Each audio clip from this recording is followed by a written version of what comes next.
তানভীর ঘুমাচ্ছিল। লিলি এসে তার ওপর এক বালতি জল ঢেলে দিল। তানভীর হুমুর করে উঠে বসলো। লিলির হাতে লাঠি। বিয়ের আগে তো বলছিলা যে কোনো কষ্ট করতে হবে না, আর এখন তুমি সারা দিন ঘুমাও। আমি কেন মেয়ে মানুষ হয়ে কাজ করে সংসার চালাবো? তানভীর কোনো রিয়াক্ট করে না। তার কাছে এসব ব্যাপার এখন সয়ে গেছে, কথা আর গায়ে লাগে না। তানভীর উঠে শার্ট পরে আর ঘর থেকে বের হওয়ার সময়, তোমার কাছে 10 টাকা হবে, বিড়ি খাবো। লিলি এবার আরো রেগে যায়। সে তানভীরকে দৌড়ে মারতে আসে আর তানভীরও পালিয়ে যায়। আজ শুক্রবার বলে তার বউ লিলি ঘরে আছে। চায়ের দোকানে আসতেই তানভীর আলিফকে দেখতে পেয়ে খুশি হয়ে যায়। দেখ দোস্ত, টাকা পয়সা নাই, চা খেলে সিগারেট খেতে পারবি না, আবার সিগারেট খেলে চা খেতে পারবি না, যে কোনো একটা চুজ কর। চাও খাবো, সিগারেটও খাবো। আজ বউয়ের ব্যাগ থেকে 500 টাকা চুরি করেছি, পার্টি হবে দোস্ত। এদিকে লিলি যখন বাজার করার জন্য তার ব্যাগে হাত দেয়, তখন দেখে যে টাকাটা নেই আর বুঝে ফেলে তানভীর চুরি করেছে, যার কারণে আজ তার বাজার করা হয় না। 2টা ডিম বাকি করে নিয়ে আসে দোকান থেকে। এদিকে তানভীর তাস খেলতে বসে পড়ে তার বন্ধুদের সাথে। ঠোঁটের কোনায় সিগারেট টানতে টানতে সে তাসের চাল দেয় আর তার টাকা দ্বিগুণ হয়। মানে এখন তার কাছে 1000 টাকা হয়ে যায়। কিছুক্ষণ পরে সে আবার হাঁটতে হাঁটতে শূন্য পকেটে বাসায় ফিরে আসে। বাসায় এসে দেখে লিলি কেমন রেগে আছে তার উপর। তুই কেন ব্যাগের থেকে টাকা চুরি করলি? আজকে না খেয়ে থাক, তোর জন্য আমার লাইফটা আজকে এরকম। তানভীর এসব কথা বন্ধ করার জন্য লিলিকে জড়িয়ে ধরে তার ঠোঁটে ঠোঁট রেখে কিস করে, আর লিলিও কিছুক্ষণ পর শান্ত হয়ে যায়। সকালবেলা ঘড়িতে 8টা বাজে। লিলি টেবিলের উপর একটা কাগজ রাখলো। এখানে সই করে দাও। এটা কিসের কাগজ? Divorce paper. তানভীরের হঠাৎ দম বন্ধ হওয়ার মতো হলো। তার বুকে কে যেন মুচড়ে দিল। তুমি ফাজলামি করছো, তাই না? না, আমি তোমার ছন্ন ছাড়া জীবনে বিরক্ত হয়ে গেছি। তুমি কি ছিলে, এখন কি হয়ে গেলে? আমি ভেবেছিলাম বিয়ের পর তুমি ঠিক হয়ে যাবে, কিন্তু বিয়ের পর তোমার পাগলামি আরো বেড়ে গেছে। আমি আর তোমার সাথে থাকতে পারবো না। হয়তো তুমি নিজেও বদলাও, নয়তো ডিভোর্স পেপারে সাইন করো। দেখো, আমার আর এমন হবে না। আমি ভালো হয়ে যাব, বিশ্বাস করো। আমি কোনো নেশাও করব না, আর সংসারও আমি চালাবো। এরকম কথা তুমি আমাকে আরো 10 বার বলেছো। প্রথম 2-1 দিন কথা মতো চলো, তারপর আবার আগের মতো। আমি আর এখন তোমাকে বিশ্বাস করতে পারছি না। আমি বাবার বাড়ি চলে যাচ্ছি চিরকালের জন্য। তুমি অন্য কারোর সঙ্গে বেঁধো ঘর। লিলি চলে যাচ্ছে। তানভীর তাকে দেখছে লিলির চলে যাওয়া, কিন্তু তাকে আটকানোর কোনো চেষ্টা করছে না। কারণ তানভীর ভাবছে লিলি তাকে ছাড়া বাঁচতে পারবে না। সে 2 দিন পরেই আবার ফিরে আসবে। এটা ভেবে তানভীর একটা সিগারেট ধরালো। লিলির সাথে তানভীরের পরিচয় ব্যাংকে। যখন তানভীর তার ব্যাংকে চেক ভাঙাতে যায়, তখন সে লিলিকে দেখে মুগ্ধ হয়। লিলি তার থেকে 2 বছরের বড়। তানভীর ভাবে এই মেয়েকে পটাতে পারলে সারাক্ষণ ওর উপরে বসে বসে খেতে পারবে, তার আর কাজ করা লাগবে না। তানভীর প্রতিদিন লিলির পেছন পেছন যেত। যখন লিলি ব্যাংক বন্ধ করে বাসে যেত, একদিন তানভীর সিনিয়র মেয়ে লিলিকে সে প্রপোজ করে। আগে আমার বাবা মাকে কনফারেন্স করো। তাই তানভীর কিছুদিন লিলির বাবার পাশে, কিছুদিন একসাথে নামাজ পড়ে, আর লিলির বাবা তানভীরকে পছন্দ করতে শুরু করে। একদিন তানভীর তার বাবাকে নামাজ শেষ হওয়ার পর, আঙ্কেল, আপনার মেয়েকে আমি বিয়ে করতে চাই। তারপর তাদের দুজনের বিয়ে হয়। প্রথম 1 মাস তানভীর ঠিকমতো কাজ করে আর সংসার চালায়, কিন্তু তারপরই তার এসবে একঘেয়েমি চলে আসে। সে লিলির প্রতি বিরক্ত হয়ে তার সাথে খারাপ ব্যবহার করে। একদিন তো লিলির সাথে কথা কাটাকাটি হলে সে লিলির উপর হাত তোলে। লিলি তার গ্রামের বাসায় এসে পৌঁছালো দুপুরবেলা। সবাই তাকে দেখে অবাক। সে হঠাৎ উপস্থিত হয়েছে। সন্ধ্যাবেলা লিলি পুকুর পাড়ে তার মামিকে সব খুলে বলছে। মামি, তানভীর ভালো ছেলে না। ও এখন নেশা করে আর ভব ঘুরে। বন্ধুদের সাথে আড্ডা দিয়ে রাত 2টোয় ঘরে আসে। আমার আর ওর সাথে সংসার করা সম্ভব না। লিলির মামির নাম হাফসা। দেখ, কষ্ট করেই সংসার করতে হয়। আমরা সংসার করছি না, আর ও তো ভালো ছেলে। তোর বাবাই তো বিয়েটা দিল। বিয়ের আগেও ভালোই ছিল, কিন্তু বিয়ের পর যে কেন এমন হয়ে গেল জানি না।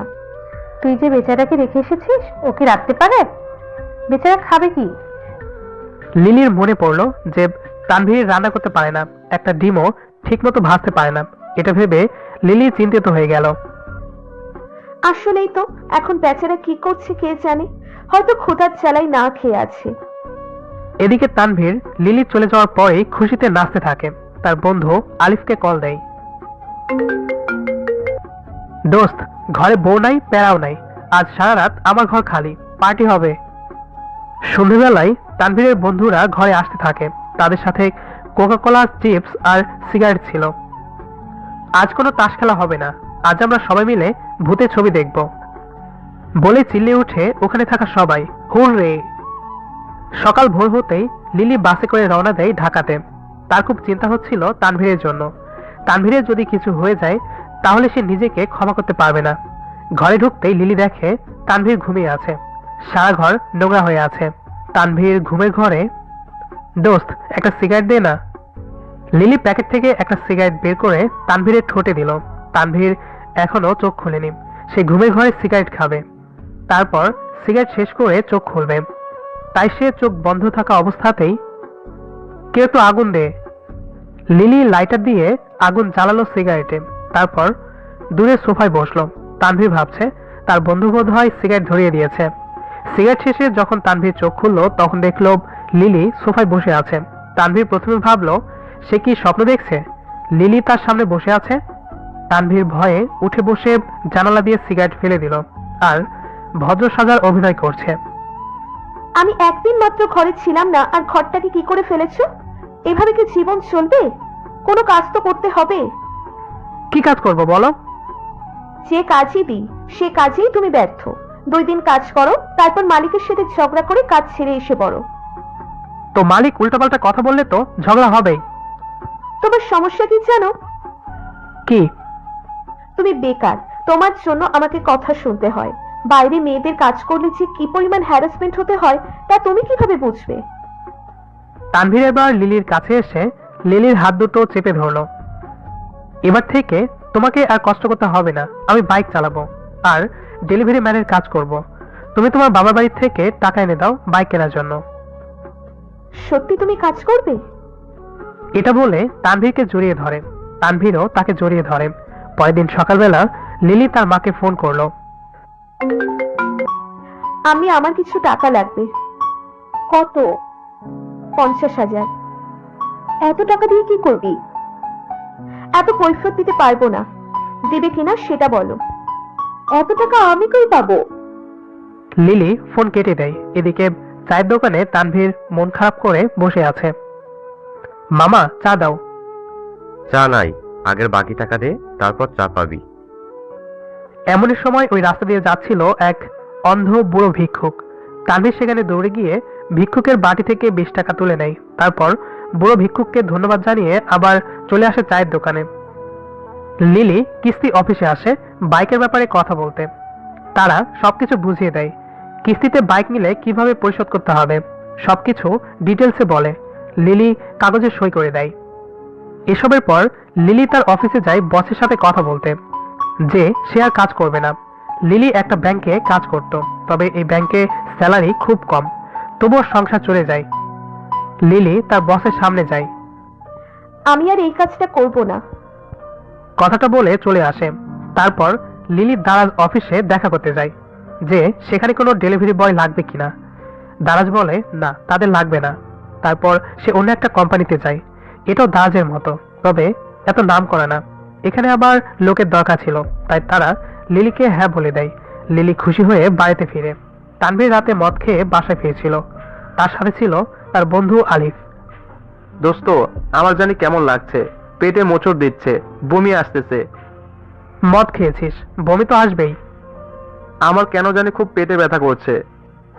আলিফ পেটে হাত দিয়ে মাটিতে পড়ে যায়। তানভীর একটা রিক্সা ঠিক করে। রিক্সায় আলিফ অনেকবার বমি করেছে, কিন্তু সেখানে বমি ছিল রক্তের। সে রক্ত বমি করেছে।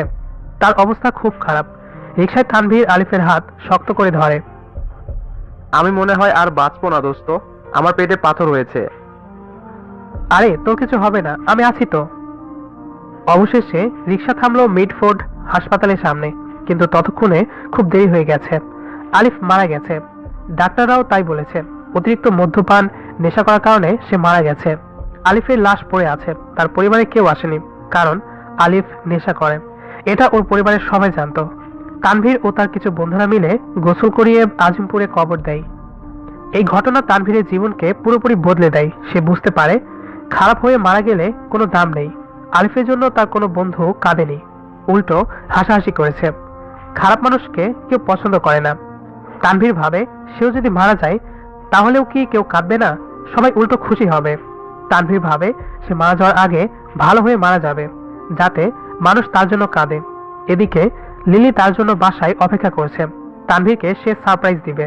বাড়ির নিচে তানভীরের কালো বাইক রাখা আছে, কিন্তু তানভীর যে এখনো বাসায় ফিরল না।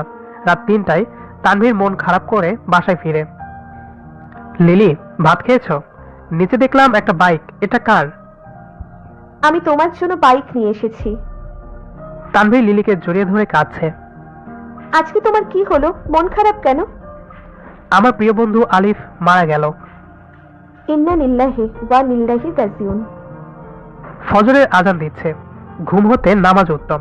তানভীর আজানের ডাক শুনে উঠে দাঁড়ালো। বাথরুমে গিয়ে গোসল করব। তারপর সাদা পাঞ্জাবিটা গায়ে দিল, শরীরে আতর মাখলো। আগে তার খুশি থাকার জন্য নেশা করতে হতো, আর সে নেশা করেনি, কিন্তু তাও তার ভেতরটা আনন্দে ভরে উঠল। 5টা বছর সে নামাজ পড়েনি, আল্লাহর কাছে মাথা নত করেনি, শয়তানের পথে চলছিল। কিন্তু এখন আল্লাহ তাকে সঠিক পথ দেখিয়েছেন। তিনি যাকে চান সঠিক পথ দেখান। তানভীর লিলিকে ঘুম থেকে ওঠালো। লিলি